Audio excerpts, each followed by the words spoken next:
There's something you do every single day that completely changes reality, and you have no memory of doing it. It's not a glitch, it's not a mistake. Your brain is actively rewriting your past, changing the meaning of your actions, and constructing false explanations for your behavior.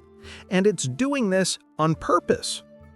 Psychologists call these processes defense mechanisms, and they're the reason you can hurt someone and still feel like the victim. They're why you repeat the same self-destructive patterns while blaming everyone else. They're why two people can experience the exact same event and walk away with completely opposite memories.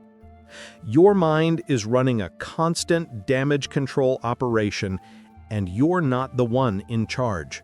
Something older, more primitive, and entirely automatic is making decisions about what you're allowed to see about yourself. Here's what's wild. Even after I explain exactly how these mechanisms work, you still won't be able to stop them. But you might, just might, be able to catch them in the act. The first defense mechanism your brain uses is the simplest: denial. When reality is too painful to accept, your mind just doesn't accept it. Someone close to you says, "I think you drink too much." Instead of considering whether they might be right, your brain immediately activates, "No, I don't. They're overreacting. I'm fine." This isn't you consciously choosing to ignore the truth. This is an automatic response. Your brain perceives a threat to your self-image and deploys denial like an immune system attacking a virus. But here's what makes denial so dangerous. It feels like truth.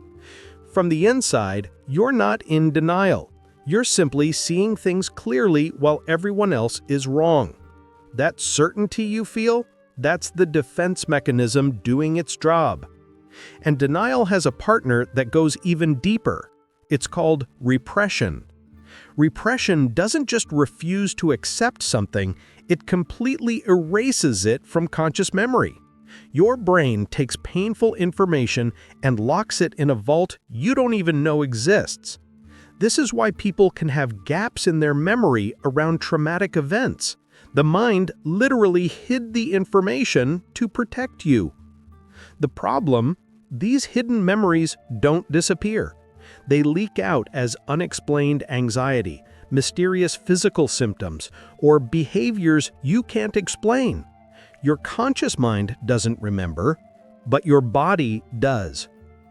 Now we get to the defense mechanism that destroys relationships: projection. Projection is when your brain takes feelings you can't accept in yourself and sees them in other people instead. You're experiencing something, but you convince yourself they're experiencing it. Watch how this plays out. Someone who's considering cheating becomes obsessively suspicious that their partner is cheating. They can't tolerate their own impulse, so their brain projects it outward. Now it's not their temptation, it's their partner's betrayal. Or the person who's deeply insecure but constantly accuses others of being too sensitive. They've projected their insecurity onto everyone around them. This is why the most judgmental people are often judging themselves through others. They can't face their own flaws, so they find those exact flaws everywhere they look. And here's the truly disturbing part. Projection is completely invisible from the inside. When you're projecting, you're absolutely convinced you're seeing reality. The angry person genuinely believes everyone else is angry. The undishonest person truly sees dishonesty everywhere. Your brain has successfully convinced you that your internal world is the external world, and now you're responding to projections instead of reality. Here's the defense mechanism you use most often, probably multiple times today: rationalization. Rationalization is your brain's storytelling department. When you do something for an uncomfortable reason, your brain invents a better-sounding reason and convinces you that was your motivation all along. You didn't get invited to something? I didn't want to go anyway. Those people are boring. That's rationalization. The truth that rejection hurts is too painful, so your brain writes a new story where you're choosing not to care. You procrastinated on something important? I work better under pressure anyway. Rationalization. You were avoiding discomfort, but your brain reframes it as a strategic choice. This is how people do harmful things and sleep peacefully. The person having an affair tells themselves, "My marriage was already over." The person who lied tells themselves, "I was protecting their feelings." Rationalization doesn't just excuse behavior, it rewrites history so you never have to feel guilty. And the scary efficiency of this is that it happens instantly. You don't catch yourself creating the rationalization. The false explanation arrives in your mind already feeling like truth, with supporting evidence your brain helpfully generated. You're not lying to others, you're believing your own edited version of events. Displacement is what happens when your brain knows you can't express a feeling towards its real target, so it redirects that feeling somewhere safer. Classic example: your boss humiliates you in a meeting. You can't yell at your boss, you'll get fired. So you go home and suddenly you're furious about the dishes in the sink. You're yelling at your partner about something trivial. You're not actually angry about dishes. You're angry at your boss, but your brain has displaced that anger onto a target where it's safe to express it. Children do this constantly. They can't express anger at their parents, so they hit their siblings or break toys. Adults do the exact same thing, just with more sophisticated targets. Ever notice how a bad day at work somehow makes you irritable about everything that evening? That's displacement in action. The emotions are real and legitimate, but they're being expressed in completely the wrong context. The person receiving your displaced emotion is confused because the intensity doesn't match the situation. That's because it's not actually about the situation, it's about something else entirely that your brain decided was too dangerous to address directly. Regression is when stress makes your brain retreat to childhood behaviors that once made you feel safe. An adult throws a tantrum when they don't get their way. Someone starts talking in a baby voice when overwhelmed. A person becomes helplessly dependent when facing adult problems. That's regression. Your mind is traveling backward to a time when these behaviors got you comfort and attention. It works because those childhood strategies did work once. So under extreme stress, your brain says, "Remember what worked before?" And suddenly you're acting like you're 7 years old. Now, reaction formation is one of the strangest defense mechanisms, and once you see it, you can't unsee it. Reaction formation is when you feel something unacceptable, so you express the extreme opposite with unusual intensity.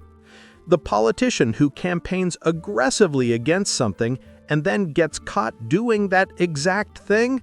Reaction formation. They couldn't accept their own feelings, so they went to the extreme opposite position. The person who constantly talks about how much they hate drama is usually the source of drama. The person who posts excessively about how happy their relationship is, often compensating for deep unhappiness. When someone is extremely, loudly, aggressively opposed to something, ask yourself, why are they protesting so hard? Reaction formation is often the answer.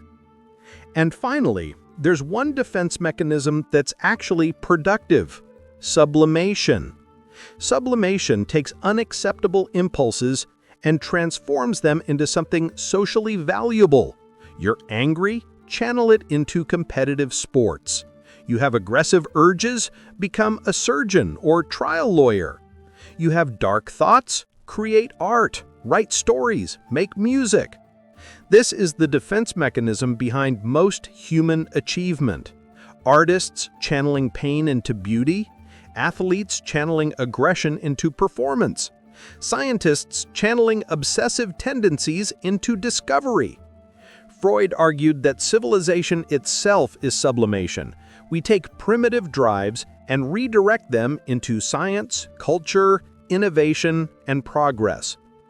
Unlike the other mechanisms, sublimation doesn't deny reality or blame others. It acknowledges uncomfortable energy exists and transforms it into something useful. So here's the truth about defense mechanisms. You can't eliminate them. They're automatic, hardwired into your brain. They've been running since childhood, and they'll keep running until you die. But here's what you can do. You can recognize them. When you feel certain you're right and everyone else is wrong, that might be denial. When you see your flaws in everyone around you, that's probably projection. When you have a perfect explanation for your behavior, check if that's rationalization. When you're angry at the wrong person, consider displacement. These mechanisms exist to protect you from psychological pain. The question is, what are they protecting you from that you actually need to face? Because growth doesn't happen when you eliminate these defenses. Growth happens when you catch them operating and you pause and you ask yourself, what is my brain trying to protect me from seeing right now? That moment of awareness, that split second where you see your own defense mechanism at work, that's where change becomes possible. Your mind will always try to shield you. The only question is, what are you going to do when you realize the shield is blocking your view?